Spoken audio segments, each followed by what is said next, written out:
Maintenant, on regarde tout ce qu'on a développé pour ContentSurf. Tout d'abord, le ContentSurf migrateur, après ContentSurf Automatic Import, Lightning Export et le ContentSurf Search Portal. Ce sont des solutions vraiment dédiées à ContentSurf.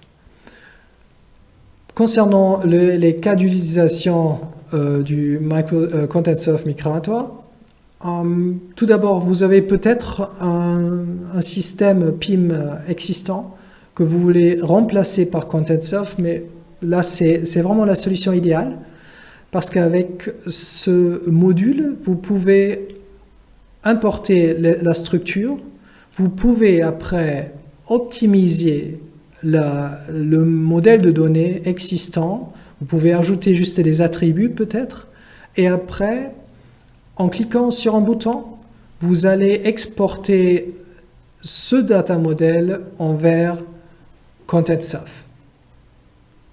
Cela signifie qu'avec cette solution, vous pouvez également accélérer les modifications dans le modèle de données qui se fait à base de dossiers, de classes, des attributs, listes de valeurs. Vous connaissez tout ça. Vous pouvez transférer après les changements envers ContentSurf et cela va créer vraiment un système ContentSurf complet déjà.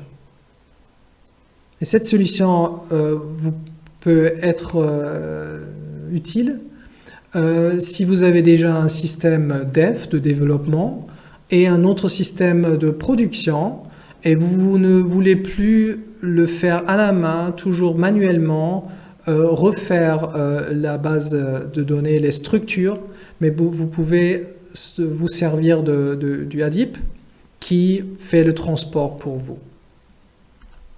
Quand on regarde sur cette image, c'est-à-dire vous avez une application existante, ça peut être également ContentSurf. Vous faites l'export, ça se fait avec le Conigo ADIP, l'export des structures des données, c'est-à-dire le Conigon prend tout ce qui est nécessaire, vous donne un formulaire de web qui est facile à utiliser, où vous ajoutez les informations, et après, vous cliquez sur un bouton et vous avez la structure ContentSurf créée automatiquement. Bien sûr, ce qu'il vous faut, c'est également d'exporter les informations de vos sources existantes. Et pour cela, on a développé le ContentSurf Automatic Import, c'est-à-dire il prend les données des systèmes existants, et vous faites la configuration, vous dites quel champ il faut exporter, tout ça, et après il fait l'import et la création automatique de l'arborescence de produits dans ContentSurf, avec tous les attributs. Ça aussi, c'est quelque chose qui se fait par clic sur un bouton. Après, qu'est-ce que vous faites avec les données? Bien sûr, vous voulez les exporter. Alors, l'export, c'est toujours quelque chose concernant la performance que ça peut créer des problèmes. Et pour cela, on a développé le Lightning Export. Il est super rapide, il est super facile à utiliser, c'est-à-dire une fois de plus, il prend les informations de ContentSurf, il crée, et vous pouvez ajouter la configuration, et après, il fait des exports librement configurables avec une performance ultra rapide. Et les systèmes cibles, ça peut être votre e-shop, ça peut être votre site web, Salesforce Commerce Cloud, etc. C'est vraiment très, très, très performant. Le quatrième produit, c'est le Search Portal. C'est-à-dire, vous voulez créer à base de votre ContentSurf un portail qui est indépendant de ContentSurf, que vous pouvez utiliser sur votre site web sans reprogrammer quelque chose. Vous voulez peut-être utiliser ce catalogue de produits interactifs aussi pour vos clients, avec des portails spécifiques aux clients et à l'assortiment. C'est-à-dire, vous pouvez exporter un portail spécifique, et le grand avantage est également que ce portail peut être utilisé même si vous êtes offline. C'est-à-dire, c'est pas même nécessaire d'avoir une connexion. Sinon, la connexion, bien sûr, ça va envers ContentSurf, envers les données de ContentSurf. Il y a quelques fonctions que nous sommes en train de développer durant les, disons, 3 mois à venir, c'est-à-dire jusqu'à mi de l'année. Une liste de comparaison que vous pouvez utiliser, fonction de panier, une option de commande B2B, bien sûr, avec mot de passe, etc. C'est vraiment super intéressant. Et là, il y a une fois de plus l'explication comment ça se fait, c'est-à-dire la configuration, l'import. Il prend vraiment tout le modèle de données et il crée à base de ça, avec tout ce que vous désirez, un portail qui est à la hauteur de vos besoins. Je vous remercie de votre attention et maintenant la partie la plus intéressante, je vais vous présenter la solution et comment vous pouvez par exemple créer ces portails. Merci.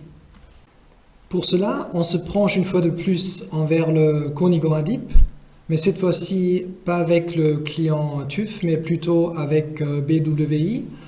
C'est l'IT de l'armée allemande pour laquelle on a fait un grand projet intéressant. Ce que je vais vous montrer, c'est tout d'abord les fonctions autour de ContentSurf. Vous voyez ici plus ou moins le modèle de données. Et la première chose que je vais faire, c'est importer les classes de ContentSurf. Pour cela, je clique sur un bouton. Et maintenant, il va voir dans la base de données de ContentSurf ce qu'il y a comme classe. Et là, il a créé les classes qu'on a utilisées pour l'armée allemande. Après, la deuxième chose sont les dossiers. La même chose, je clique et il va regarder dans le système quel dossier y a-t-il. Il me les met à disposition pour que je puisse changer des choses, ajouter de nouveaux dossiers, etc. Et la troisième chose, sûrement la plus importante et intéressante, ce sont les attributs. C'est-à-dire, je fais la même chose, je fais l'import de tous les attributs qu'on a créés pour l'armée allemande. Il y a beaucoup plus de 200, il y en a pas mal. Et là, je vois maintenant tout le data model de cette instance. Je peux choisir si, par exemple, Acco Technology, c'est une sélection ou c'est Simple Text. C'est les différents types d'attributs qui existent. Je peux choisir, je peux changer. Et par exemple, là, quand je dis Active Append, je veux changer, je veux ajouter cet attribut dans une classe, il faut juste que je clique et il me donne toutes les classes qui existent. C'est-à-dire là, vraiment d'une façon très très facile, en cliquant, en faisant des exports, des imports envers Excel. Comme ça, vous pouvez aussi l'utiliser et créer des attributs dans Excel. Je crée tout le modèle de base. Après, ce que je vais vous montrer, c'est la chose la plus importante, la plus intéressante surtout, c'est vraiment la création de ces portails de recherche. Pour cela, j'ai créé, disons, deux portails où je peux choisir ce que je vais exporter. C'est-à-dire, ici par exemple, Kunde, client, je clique et il me donne, juste en cliquant, vraiment tous les attributs qui existent. Je définis le type, dans ce cas-là c'est array, c'est-à-dire c'est sélection multivaleur. Je peux choisir ici aussi, je veux juste exporter les informations de BW, c'est-à-dire l'armée allemande. C'est juste ça ce que je vais exporter. Et vous pouvez définir ça partout, aussi par le fabricant, tout ça, vous pouvez tout faire. Et vous pouvez bien définir où vous voulez utiliser cet attribut. C'est-à-dire il y a show, table, search and facet. Facet, c'est-à-dire la facette de recherche que vous allez voir tout à l'heure. Vous définissez juste, ça doit être une facette et vous l'aurez. C'est vraiment très très facile à faire. Là, en rouge, ça signifie, ok, c'est un attribut dans un sous-tableau. Et ce qui est vraiment très intéressant, c'est que vous pouvez faire à base de cet attribut qui est dans un sous-tableau, une facette, de dire montre-moi tous les produits qui ont une valeur pH de 7. Normalement, ce n'est pas possible. Bon, assez d'explications. On va maintenant créer ce portail. On le fait vraiment là en direct. C'est pas, je vais juste cliquer. Il va maintenant analyser ce qu'on a défini comme attribut, comment il faut les présenter, et il vous crée vraiment tout un portail de recherche. Ce qui est super, c'est que vous pouvez télécharger ce portail. Vous voyez un document zip que vous pouvez extracter après sur votre site web ou vous pouvez envoyer chez votre client. Ce que je vais faire, c'est vraiment regarder ce qu'il a exporté directement. Là, j'ai le portail qu'on vient juste de créer.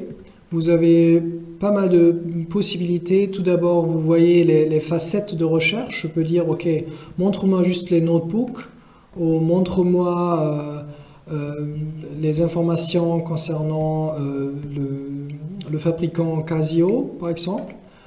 Je peux avoir plusieurs vues, c'est-à-dire comment les produits sont présentés.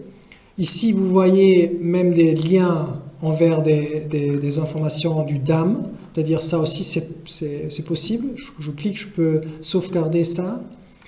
J'ai la vue de tableau, j'ai toutes les informations vraiment dedans. Je peux filtrer, je peux faire plein de choses. Ça c'est vraiment génial. Et ce que j'ai fait, c'est vraiment exporter juste les données de Bundeswehr. Maintenant, je vais vous montrer la deuxième chose qui est vraiment tout nouveau. Je l'ai déjà dit, vous pouvez également créer un portail de recherche qui vous donne la possibilité d'ajouter des informations, d'ajouter des produits dans votre panier. Et avec ce panier, vous pouvez par exemple créer des commandes, c'est surtout pour l'univers B2B. C'est-à-dire, là, c'est la même chose plus ou moins. Je peux télécharger ou je peux cliquer pour voir directement. Je clique. Vous voyez, maintenant, on a d'autres résultats parce que j'ai exporté autre chose un peu. J'ai défini d'autres facettes. Ça se fait, vous pouvez toujours changer, il n'y a pas de souci. Et ce qui est intéressant, c'est vraiment de voir tous les détails. Parce que pour cela, j'ai exporté non seulement les 12-15 attributs, mais vraiment plus ou moins tout. Et ce que vous voyez ici, ce sont plus ou moins les onglets qui existent également en ContentSoft. C'est-à-dire, je peux regarder là, processeur, ok, c'est ça, graphisme, il n'y a rien d'intéressant. Et vraiment, toutes les informations de ContentSoft là, il y a même le sous-tableau directement que vous voyez. Il y a vraiment toutes les informations sur ces produits qui sont à exporter juste en cliquant. Et là, j'ai dit, il y a également, bon, il y a aussi ça, comme pour l'autre list table, mais il y a d'autres fonctionnalités, c'est-à-dire je peux ajouter des produits dans mon panier. C'est-à-dire je clique ici, ok, combien tu en veux, moi je dis 4. Ok, après j'ajoute aussi ça, là disons peut-être 7. Je peux mettre tout dans le panier, je peux après regarder le panier. Ok, on a ces deux produits-là et je peux commander. Et dans ce cas-là, c'est bien sûr, c'est pas un e-shop complet, mais c'est plutôt, disons, une commande qui peut aller envers votre système SAP. On peut dire, c'est vos clients B2B qui commandent assez souvent. Et comme ça, vous avez vraiment la possibilité de leur mettre à disposition un catalogue avec des images qui s'adaptent à chaque fois, c'est-à-dire les produits, les informations sont toujours très actuelles. J'espère que cette courte présentation, j'aurais bien aimé vous présenter plus, mais il n'y a pas assez de temps, vous a plu. Si vous avez des questions ou si vous voulez voir d'autres choses comme l'export-import, dites-le moi, www.koenigan.fr. Je serai vraiment heureux de vous montrer plus de détails. Et merci et bonne soirée.